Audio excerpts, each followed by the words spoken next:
yoga. Yeah, the real yoga, not that chair yoga. You see that ad, right? If you do this for 7 minutes every day for a month, you'll lose 30 pounds. They don't tell you got a mainline Ozempic.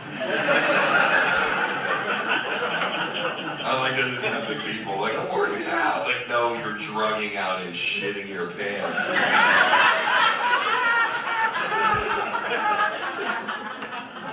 Ozempic is the new Viagra. Yeah, because when your woman loses 30 pounds, your dick gets hard.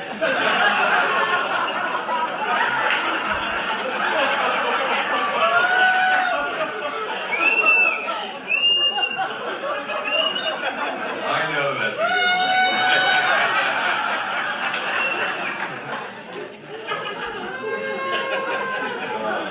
That's not true, right? I'm not going to say it now. Silence is a good policy in that Western. You buy tickets, you're choosing minimum you want to get laid. Good morning. It's Thursday, Jordan Peterson Thursday, January the 22nd, and this is The True Conservative. Welcome to all the butchers, bakers, and candlestick makers out there. I'm Ron, your host, and the only true conservative in the United States today. So today, after the Serenity Prayer and the patriotic song of the day, we will have Varney and Company, motivation, meditation, and Jordan Peterson. All that and more when I get back.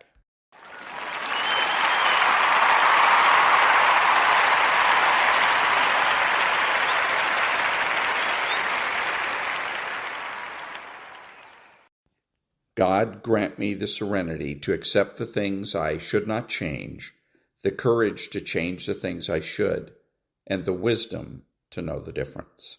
Amen.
Thank you. Now, Stuart Varney.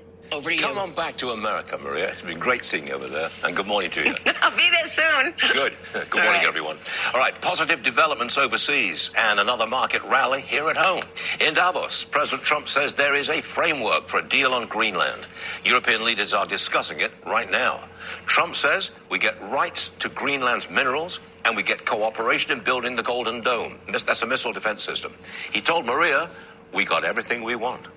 Earlier this morning, 19 world leaders joined the president to sign on to the Board of Peace. Their first job is rebuilding Gaza. The president is firmly in charge of this board. It is his vehicle to reshape the old world order. A lot of comment this morning that the Board of Peace is taking over from the ineffective United Nations. Investors like it. Another rally after yesterday's strong gains. They also like the 4.4% economic growth, the final reading for the third quarter. 4.4% growth. The Dow up nearly 250, the Nasdaq's up 265, and the S&P is up 47 points. Bitcoin, floundering, is just below $90,000, 89.4 right now. The 10-year Treasury, well, that yields 4.25%, just 4.26 actually. The 2-year, 362 now, moving up. Gold holding above $4,800 an ounce. Silver holding in the mid-90s. It's at 93.52. Oil just below 60, 59.69. Gas actually moving up in the last day or two. 285 is the average for regular. All right, on the show today, the president has the midterms on his mind. He plans to travel at least once a week around the country. Chief of Staff Susie Wiles says it looked like he's on the campaign trail. Today, Vice President Vance goes to Minneapolis. He'll sit down with ICE agents who are being attacked in the streets. Vance is confronting the authorities who call ICE the Gestapo. We'll look back at the Biden era. A powerful Wall Street investor says it was awful. We'll break that down for you. You may not like President Trump's style, his language, or his policies, but clearly the Biden era is over. Thursday, January the 22nd, 2026. And there goes Stuart Varney. He's just bragging about, basically his show is going to be a propaganda outlet, just like Maria Bartiromo's was. Nonprofit News Now. Back in a minute.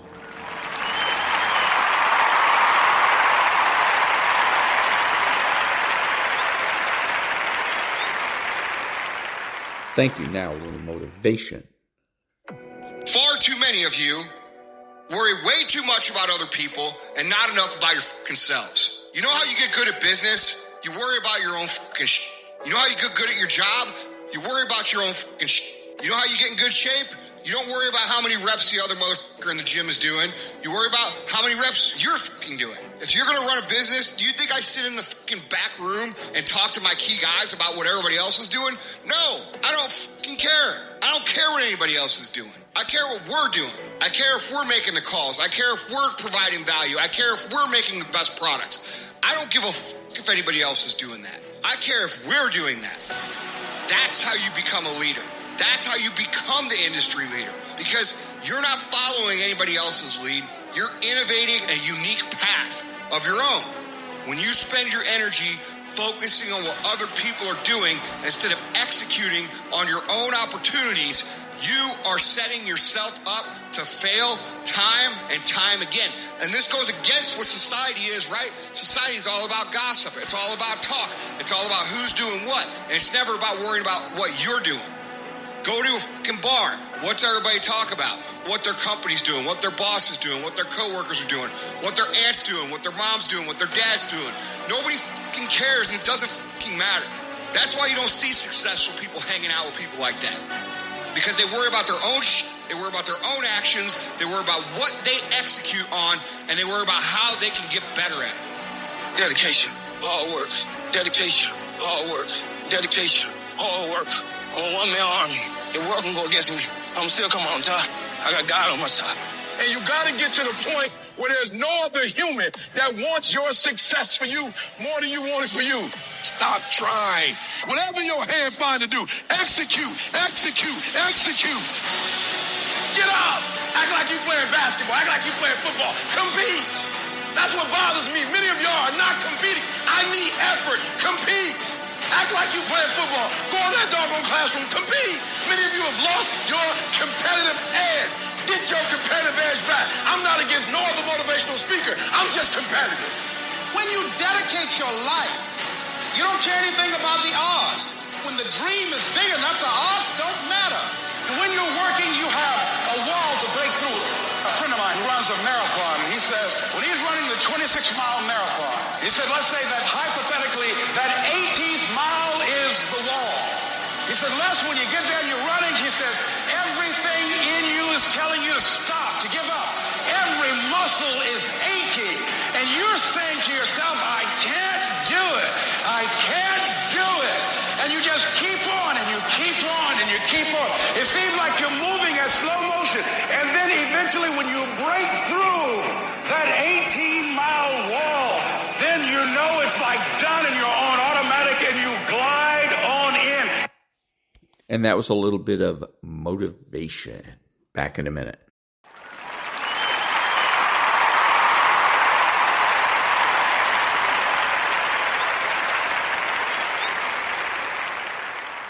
Thank you. And now a little meditation.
And that was a little bit of meditation. Back in a minute.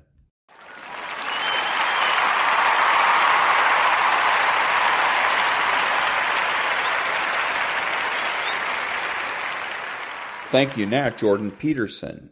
Most people tend to imagine that narcissists are immune to regret, that the way they move through the world, disconnected, grandiose, manipulative, is a sign of impenetrable self-certainty, but that belief is naive. It assumes that underneath the persona, there's nothing but emptiness, when in fact there's often something worse, a very real, very human pain that's been twisted so thoroughly it can no longer be acknowledged without shattering the entire structure of the self. And so regret doesn't present itself to the narcissist the way it does to you or me. It doesn't arrive with sorrow and humility. It comes masked. The narcissist, when confronted with the aftermath of their actions, seldom engages in genuine introspection. That's because to look inward is to encounter a terrifying void where self-awareness should reside. The rewriting of history is not just a convenient tactic, it is a psychological necessity. They bend reality, often subtly, sometimes overtly, because their survival depends on the maintenance of a coherent narrative in which they are always the victim or the hero, never the perpetrator. This distortion of events isn't limited to interpersonal relationships. It extends to every area of their life where responsibility threatens the facade they've constructed. If they were to admit the truth that they knowingly caused harm, that their manipulation had consequences, then the entire edifice of their personality would begin to collapse. But here's the important part. It's not that they don't know what they did. On some level, often buried deep beneath layers of rationalization and defense mechanisms, they do know. But that knowledge is so painful, so threatening to their fragile sense of self that it must be buried. And the most efficient way to bury it is to rewrite the script. They will claim that you were overly sensitive, that you misunderstood, that it was never as bad as you remember. And if those claims don't work, they'll escalate. They'll accuse you of betrayal, of being the manipulator, of turning others against them. It's all part of the same strategy, to distance themselves from the truth by projecting it onto others. What's fascinating is how convincingly they can embody the lie, because they're not lying in the traditional sense of consciously fabricating a falsehood. They are instead embodying a delusion that has become necessary for their psychological survival. And that's why confronting a narcissist with evidence or logic rarely produces the desired effect. It's not that they can't see the truth, it's that they can't afford to see it. Admitting to the betrayal, to the pain inflicted, would mean accepting that their self-perception is a lie. And for the narcissist, the lie is not a tool, it is their identity. This rewriting of history is also a form of emotional erasure. When they alter the narrative, they're not just protecting themselves, they're attempting to invalidate your experience. They want you to doubt your memory, to question your feelings, to eventually conclude that maybe it really was your fault after all. And if you're someone with empathy, someone who values introspection and growth, that strategy can be incredibly effective. You may start to think you overreacted, that you were too harsh, that you misunderstood their intentions. This is where the danger lies, not just in the narcissist's self-deception, but in their ability to draw you into it, to make you complicit in the rewriting of history. Over time, this process corrodes your sense of self. You stop trusting your intuition. You second-guess your emotions. You shrink. And as you do, the narcissist feels more secure because their reality is no longer being challenged. They don't have to confront their guilt if you've stopped holding them accountable. And this is how the cycle perpetuates. The more you doubt yourself, the more power they gain. The more you seek reconciliation, the more they feel justified in their behavior. But it's crucial to understand that this isn't a sign of strength on their part. It's not confidence or emotional resilience. It's avoidance rooted in fear. Their entire identity is built on a scaffolding of denial, and anything that threatens to shake that structure must be neutralized, whether through manipulation, gaslighting, or complete emotional withdrawal. Their rewriting of history isn't just a tactic. It's a symptom of a deeper pathology, a wound they refuse to acknowledge, a pain they refuse to process. What happens when you walk away, though, is revealing. suddenly they lose control of the narrative. They can no longer twist the story in real time, can no longer feed you the revised version of events, and that's when the cracks begin to show. In their absence, you begin to remember clearly. You begin to feel the weight of what was done to you without the pressure to rationalize it. And as your clarity grows, so does their desperation to reclaim the narrative. They might reach out, not to apologize, but to remind you of the story they want you to believe. They'll tell you that you misunderstood, that they never meant to hurt you, that you're being dramatic. But beneath those words is fear. Fear that the truth might escape, that the version of reality they need to survive is slipping out of their control. And that's why they rewrite history, because to face the truth would mean to face themselves. And for a narcissist, that's the most unbearable thing of all. So they create a world where they are blameless, and they force everyone around them to live in it, to uphold it, to validate it. And when you refuse to play along, when you hold on to your version of reality, you become dangerous. Not because you're cruel, but because you're honest. And honesty in a world built on denial is the greatest threat there is. The narcissist's need for control is insatiable, and the lengths they'll go to maintain that control are often staggering. This isn't simply a matter of wanting power for power's sake. It's about survival. For the narcissist, their very sense of self is fragile and dependent on external validation. They can't be content with a stable sense of self-worth that comes from within, because they don't truly have an inner core. Their identity is constructed, cobbled together from fragments of admiration, praise, and influence over others. The moment that control slips away, the foundation of their self-perception crumbles. And this is where the danger lies. Their inability to truly see themselves as they are, to acknowledge the harm they cause, or to face the internal emptiness that drives their behavior. Instead of confronting these uncomfortable truths, they choose to project their dysfunction outward. They lash out, gaslight, manipulate, and distort reality in an effort to keep you off balance, to make you question your own perceptions, and ultimately to reassert their dominance. They will not let the narrative go. They will not allow you to define your experience, because in doing so, they risk revealing their own vulnerability. But this pattern of behavior, as pervasive as it may be, is not without consequence. Narcissists believe they can control everything around them, including the people they interact with. But what happens when you stop engaging with their twisted games? What happens when you refuse to participate in the emotional tug of war they've been using to manipulate you? That's when their world begins to unravel. And the truth becomes clearer, not just to you, but to them as well. You stop playing the role they have cast you in, and they have to face a stark reality.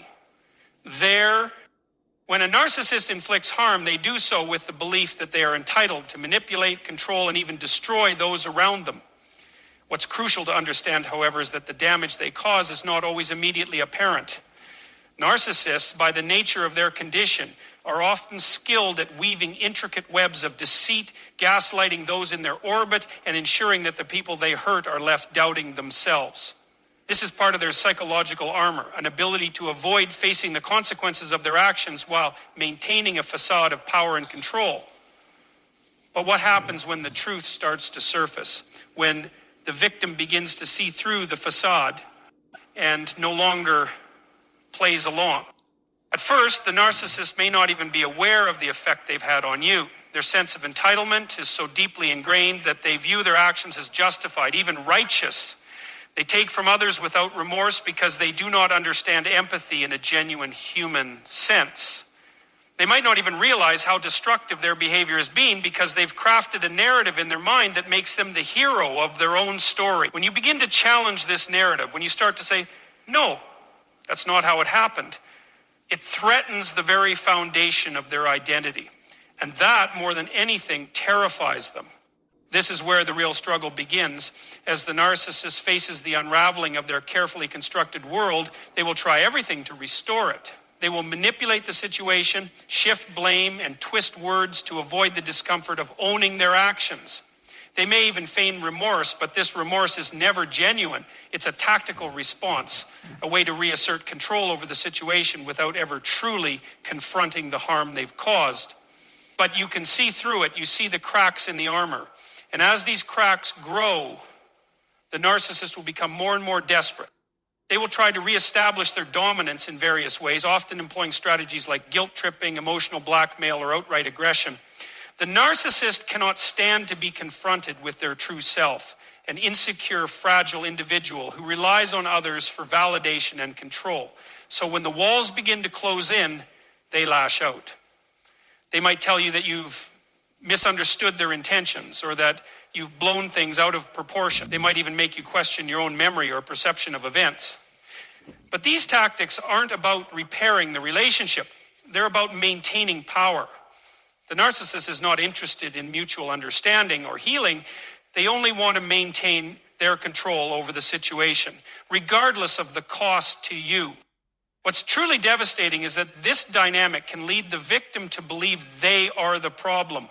After all, when someone denies their behavior so vehemently, when they twist the truth so consistently, it becomes harder to trust your own instincts. But it's essential to understand that the narcissist's power lies in this confusion. They thrive on the uncertainty they create, as it keeps you in a perpetual state of self-doubt. They want you to question your perception of reality because this keeps them in control. If they can get you to doubt your experience, they can avoid accountability. And that's the true danger of engaging with a narcissist, the erosion of your sense of self. The truth, however, is that the narcissist's ultimate fear is exposure. It's not necessarily the loss of the relationship, but the loss of their constructed reality. The truth about their behavior, their lies, and their manipulation is what they fear the most. Because beneath all their bravado and arrogance, they know they are empty. They know that the power they wield over others is a fragile illusion, built on deceit and the subjugation of others. And when that illusion begins to crumble, when people stop believing in the false narratives they've created, the narcissist faces the terrifying prospect of being exposed for who they truly are. At this point, the narcissist might attempt to destroy the messenger, the person who threatens to reveal the truth. They will do everything in their power to discredit you, to turn others against you, to make you feel isolated and alone. But this is where the narcissist's true weakness is revealed. The more they try to silence the truth, the more it becomes apparent to those around them that something is amiss. The narcissist's tactics may work temporarily, but over time, the weight of their actions becomes impossible to ignore. And eventually, even the narcissist's closest allies may begin to see through the facade. When that happens, the narcissist's world starts to fall apart. But here's the thing. The narcissist will never, ever acknowledge their wrongs. They will not admit to the pain they've caused or take responsibility for their behavior. They might say they regret their actions, but these are hollow words designed to regain control, not to heal. The narcissist will continue to manipulate, control, and distort reality in an attempt to protect their fragile ego. They will never admit that they've hurt you, and they will never face the true weight of their actions. Instead, they will continue to live in the delusion that they are the victim, that they are entitled to everything they take, and that the damage they've caused is someone else's fault. And that's the most tragic part of all, because the narcissist is not capable of change. They are so entrenched in their own distorted view of reality that they cannot and will not see the truth. They will carry on unrepentant and unacknowledging of the destruction they've left in their wake. But while they may never admit their wrongdoing, that does not mean their actions go unnoticed. You see, the real power comes not from their ability to control and manipulate, but from your ability to see them for what they are. Once you recognize the truth, once you stop playing their game, you reclaim your power. And in doing so, you break free from the cycle of manipulation and deceit. The narcissist can no longer control you. When engaging with a narcissist, one of the most insidious effects they have on their victims is the erosion of their sense of self-worth.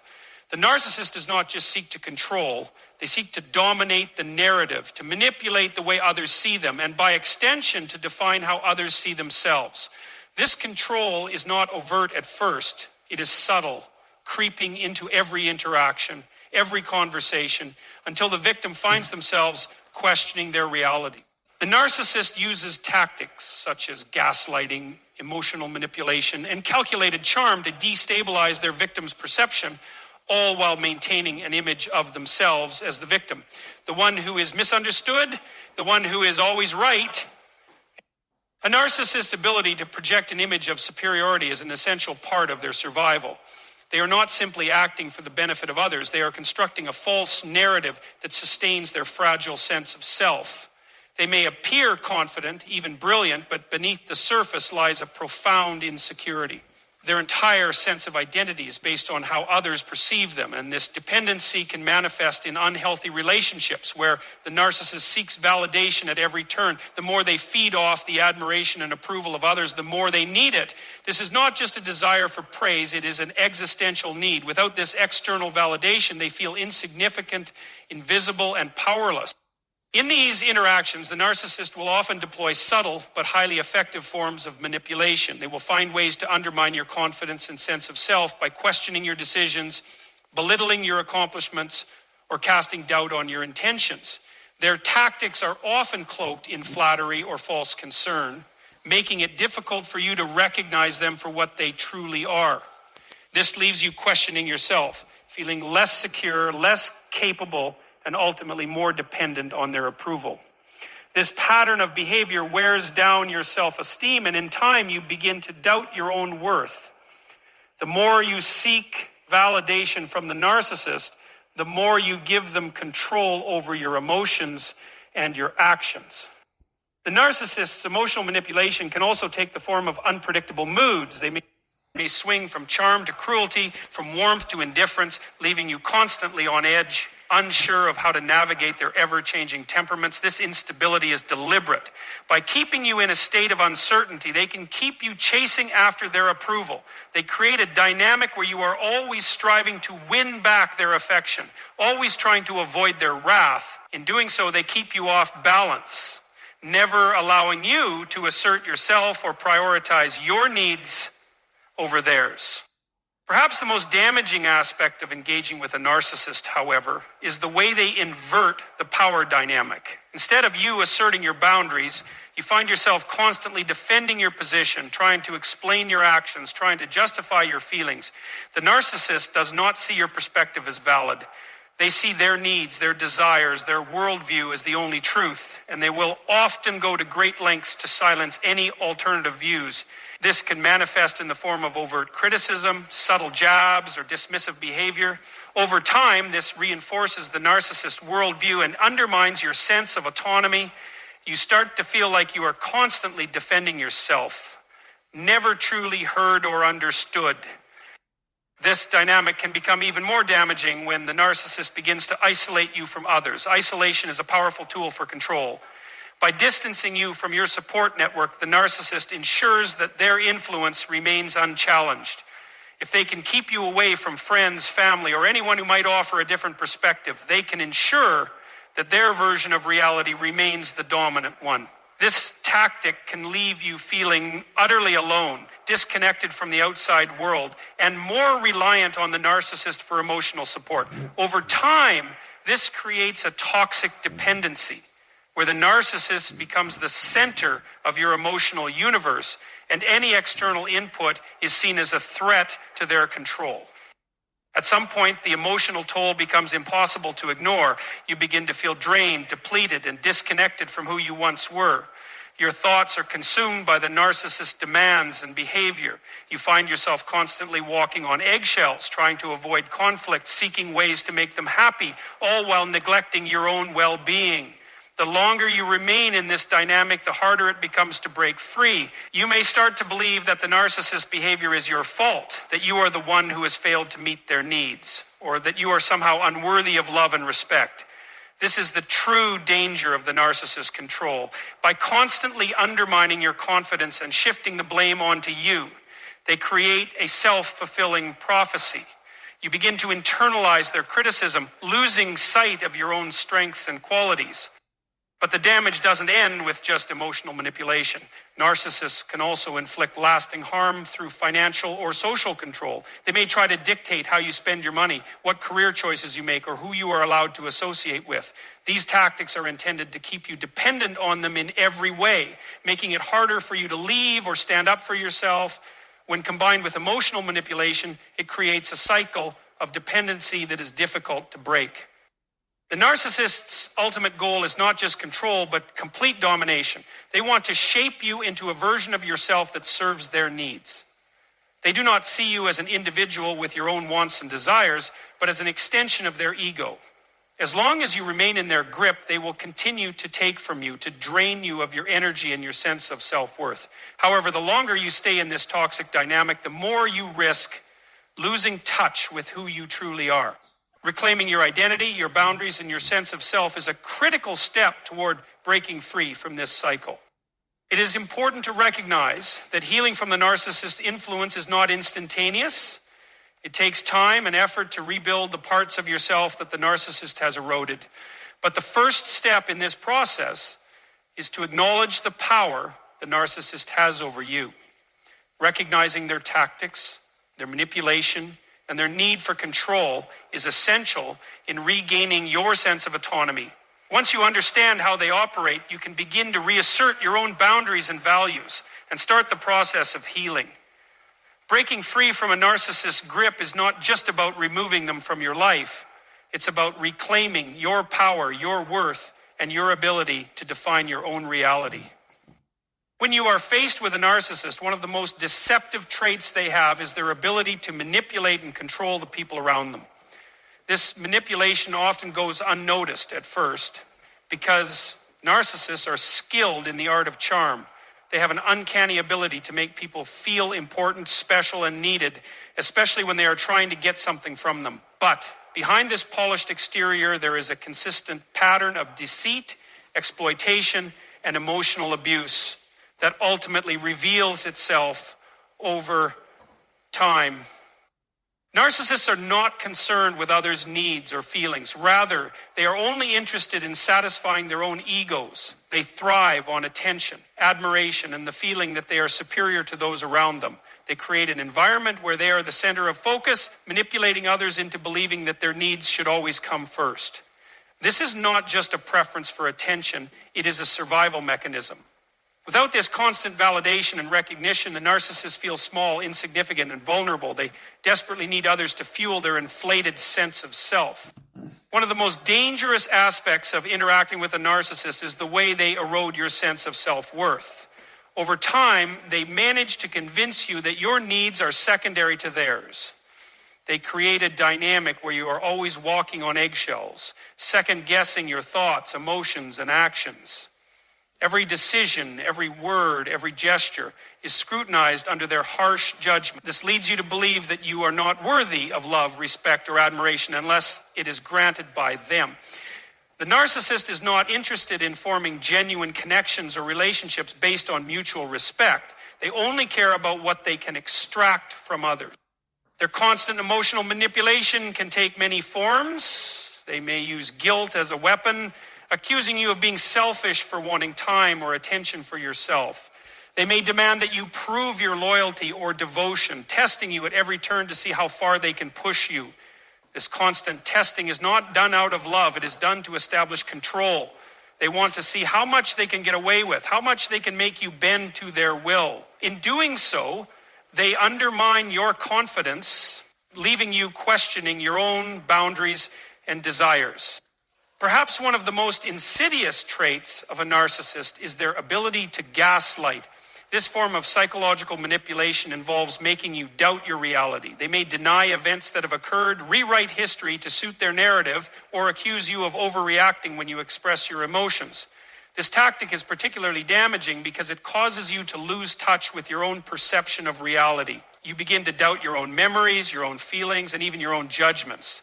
The narcissist, in their desire to maintain control, systematically dismantles your sense of self so that you become more dependent on them for guidance, approval, and validation. This dependence creates a cycle where you are constantly trying to please the narcissist. You are always attempting to meet their expectations, to live up to their demands, to make them happy. The problem is that no matter how much you give, it is never enough. The narcissist is never satisfied, always hungry for more. They will continue to take and take, never giving anything back. They will drain you emotionally, mentally, and even physically until you are left exhausted and empty, but still unsure of how to break free from their grip. As time goes on, the narcissist's behavior may become more erratic. They may become cruel, indifferent, or even hostile when they do not get the attention or admiration they crave. Their mood swings and emotional outbursts are designed to keep you off balance. They want you to be constantly seeking their approval, constantly trying to appease them. This erratic behavior creates an environment where you are always walking on edge, never knowing when the next emotional storm will hit. You may start to feel like you are living in a constant state of turmoil where nothing you do seems to make any difference. The narcissist, in their quest for control, will also work to isolate you from others. They may try to distance you from your friends, family, or anyone who might offer you an alternative perspective. They want to be the center of your world, and they will go to great lengths to ensure that you have no one else to turn to. Isolation is one of the most effective ways that they maintain their power over you. With no outside influence, you are left alone with their distorted view of reality, constantly questioning yourself and your worth.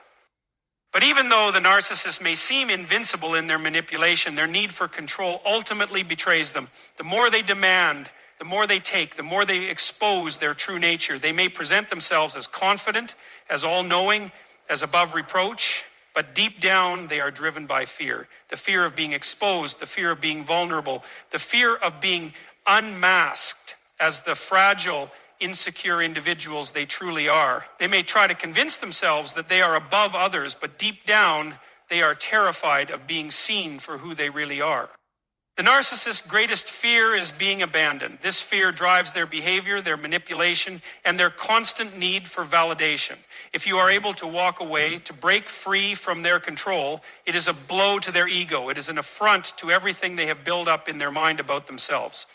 When you refuse to engage in their emotional manipulation, when you assert your boundaries, when you stop chasing their approval, they are forced to confront their own emptiness. They will never admit this to you, of course. They will never acknowledge the regret, the self-loathing that simmers beneath the surface. Instead, they will try to rewrite the story, casting themselves as the victim, as the one who has been wronged.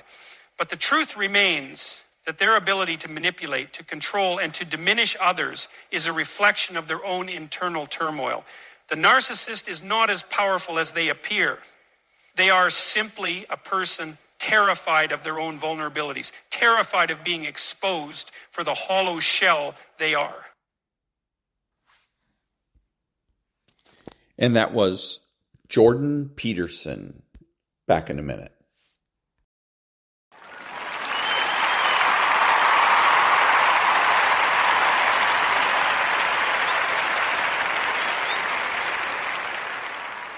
Thank you. This is Ron, your host, the only true conservative in the United States today, bidding adios to all the butchers, bakers, and candlestick makers out there, and reminding you that you're not neutral and that the government has no rights.